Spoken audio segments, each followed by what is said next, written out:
ও মা আজকে লাঞ্চের মেনু কি? আজকে লাঞ্চের মেনু এই যে। আচ্ছা, আরে মামা গন্ধ পেয়ে গেছি, আর লোকানো যাবে না কি রান্না করছো।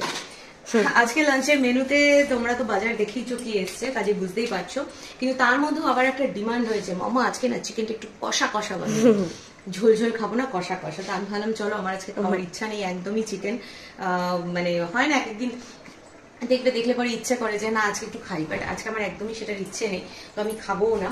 তো আসো দেখাই। এদিকে হচ্ছে গরম গরম ভাত পরোটা, তার সঙ্গে হচ্ছে এখানে একদম অল্প করে একটু ডাল রয়েছে, ঠিক আছে? এই দেখো, এই যে ডাল, কারণ ডালটা রেখেছি হচ্ছে একদম অল্প করে, 1-2 হাতা করে খাওয়া যাবে এরকম।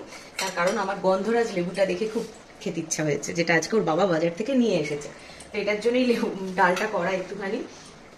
সঙ্গে রয়েছে এই যে পেঁয়াজ, যেটা ছাড়া ওর বাবা ছেলের একদমই চলে না, বিশেষ করে মাংস টাংস হলে পরে।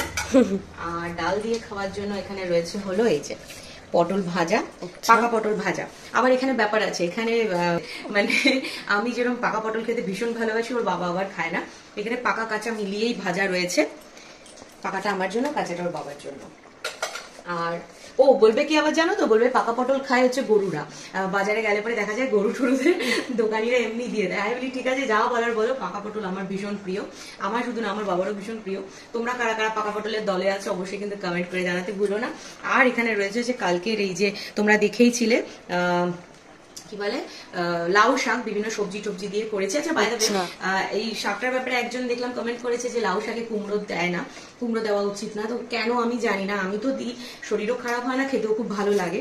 তো যদি কোনো কারণ তোমরা জানো অবশ্যই কমেন্ট করে জানিও, আমার এটা জানা নেই। তো শাকটা বেঁচে গেছিল, সেটাই আবার গরম করে নিয়েছি, শাকটা খাবো। আর শাকটার ব্যাপারে একটা কথা তোমাদের বলা হয়নি, সেটা হচ্ছে কালকে ভুলে গেছিলাম, শাকটা কিন্তু কেনা শাক নয়, এই লাউ শাকটা সমাধি নিজের বাড়িতে হয়েছিল, সেটাই এনে দিয়েছিল আমাকে, আর এত এনে দিয়েছিল, মানে 3-4 দিন লাগবে, 3-4 রকমের পদ করে খেতে হবে। তো এটাই রয়েছে। আর হচ্ছে এই দেখো সানডে স্পেশাল চিকেন, তাই তো? সানডেতে চিকেন না রান্না হবে সেটা হলে মানে না হলে হয়। বাবা খুব কথা শিখেছো। এটা কিন্তু এমনি চিকেন না, এটা কিন্তু দই চিকেন করছি। দই চিকেন? ইয়েস, দই চিকেন। তাই হবে? আজকে একটু হলুদ হলুদ রংটা কেন লাগছে, তাই না? আর এটা কিন্তু একটুও জল পড়েনি, যেহেতু রিও বলেছে কষা কষা খাবে, সেজন্য একটুও জল পড়েনি। এটা ঢেকে ঢেকে সিম আছে করছি, পুরোটাই চিকেনের যে জুসটা বেরিয়েছে সেটা, আর পেঁয়াজ টিয়াজের যে জুস থাকে, দইয়ের যে জলটা থাকে সেটা, সেসবেই এটা হচ্ছে, একদম কষা কষা করে হবে। তো আমাদের তো আজকে আজকে সানডে স্পেশাল মেনু কি তোমাদের দেখিয়ে দিলাম। তোমাদের লাঞ্চের মেনুকে অবশ্যই কমেন্ট করে জানিও। আর হ্যাঁ, এটা আমি হয়ে যাক, তারপরে ফাইনাল লুকটা তোমাদের সাথে শেয়ার করছি। এখনো প্রায় মিনিট 15-20 লাগবে হতে। আচ্ছা, এটা সিম আছে, হতে থাকুক, সময় আর বেশি নেই, 1:30টা বেজে গেছে। তো আমি এখন যাবো, এটা হতে থাকুক এর মতো।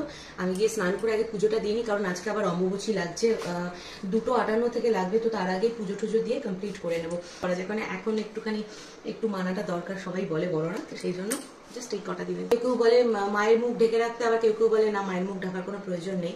তো জানি না, যেটাই হোক, ভেবেছি যে অমাবস্যা লাগার আগে একটু ভালো করে পুজোটা দিয়ে নিই, তারপরে 3-4 দিন সেরকম ভাবে পুজো টুজো তো দেওয়া পড়বে না, সেই জন্য। তোমরা কে কিরম ভাবে পালন করো জানিও, যদি কোনো কিছু এই সময় বিশেষভাবে মানার থাকে তো সেটাও বলো, সেরকম ভাবে আমার জানা নেই। তো চলো টাটা। এই দেখো, তোমাদের বললাম না যে ফাইনাল লুকটা দেখাবো, কি সুন্দর লাগছে দেখতে। এই যে একদম কষা কষা করে করেছি।